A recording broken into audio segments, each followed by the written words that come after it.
আলহামদুলিল্লাহি ওয়াহদা ওয়াসসালাতু ওয়াসসালামু আলা মান লা নাবিয়্যা বা'দা। সম্মানিত সুধী, সাম্প্রতিক সময়ে এই সপ্তাহেই মধ্যপ্রাচ্যের একটি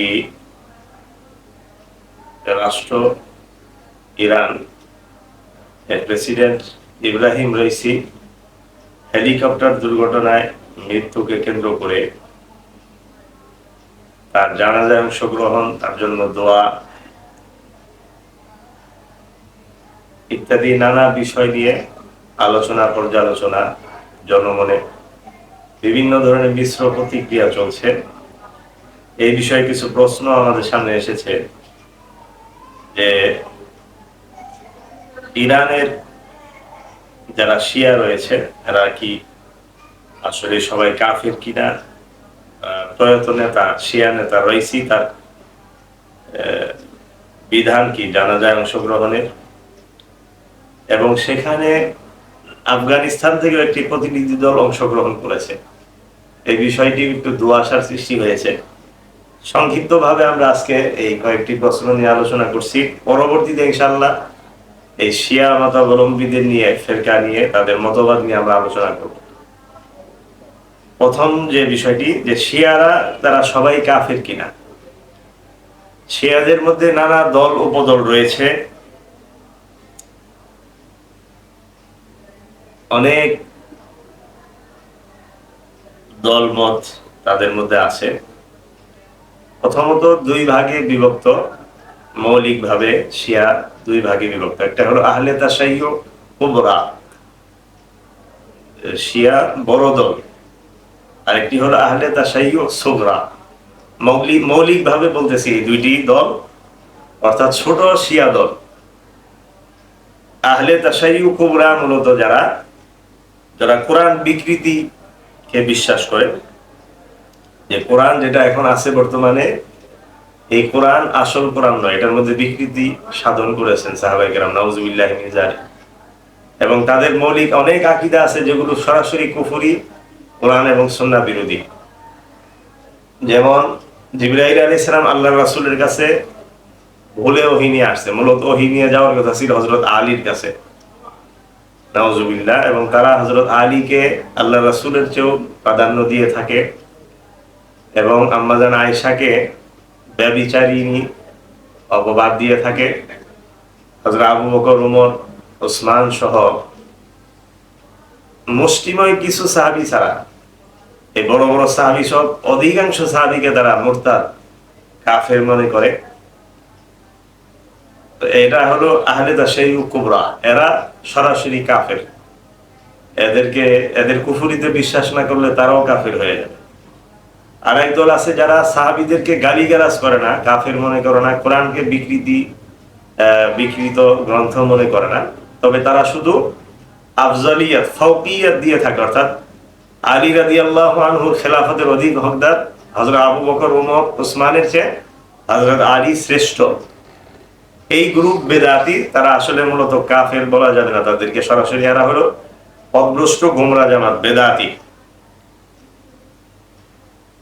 কিন্তু বর্তমানে এই শিয়া ইসনা আশারিয়া তারাই হলো আহলে তাশাইয়্যু কুবরা, অর্থাৎ কাফের।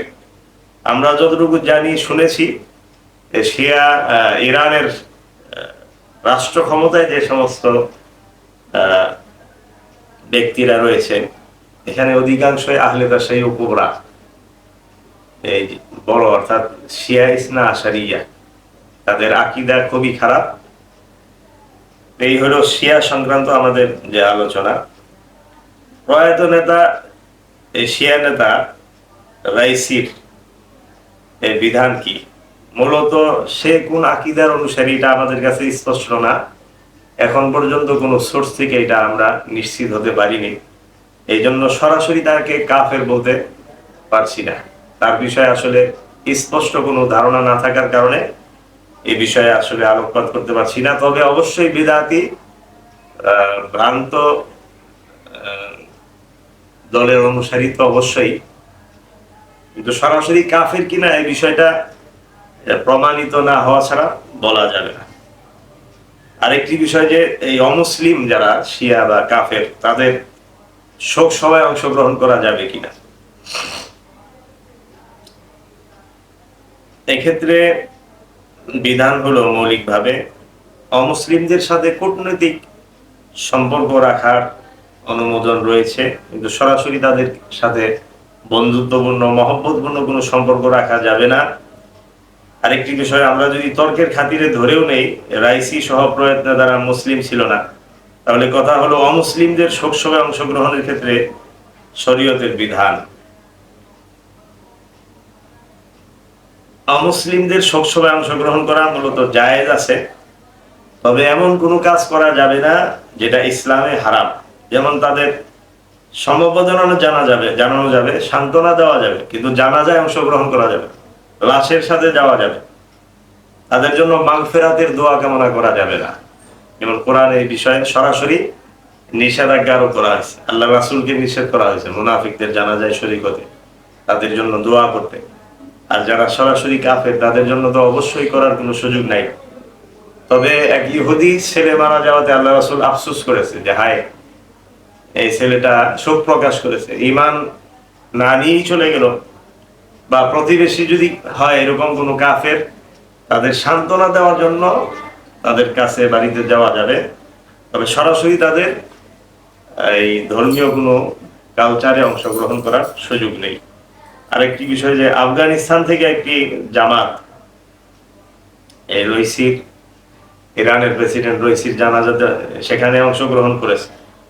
এর উত্তর হলো সেখান থেকে একটি প্রতিনিধি দল রাষ্ট্রীয়ভাবে আফগানিস্তান থেকে গিয়েছে, তবে এটা আমরা যতটুকু জেনেছি তারা জানাজায় অংশগ্রহণ করে। ইব্রাহিম রইসির জানাজা হয়েছে 12টার সময়, আফগানিস্তান থেকে যে প্রতিনিধি দল সেখানে পৌঁছেছে বিকাল 4টায়। তারা সেখানে সমবেদনা জানিয়েছে কূটনৈতিক সম্পর্ক বহাল রাখার জন্য, আমরা যতটুকু জানি, এবং সেখানে তারা হাত তুলে মোনাজাত করেছে।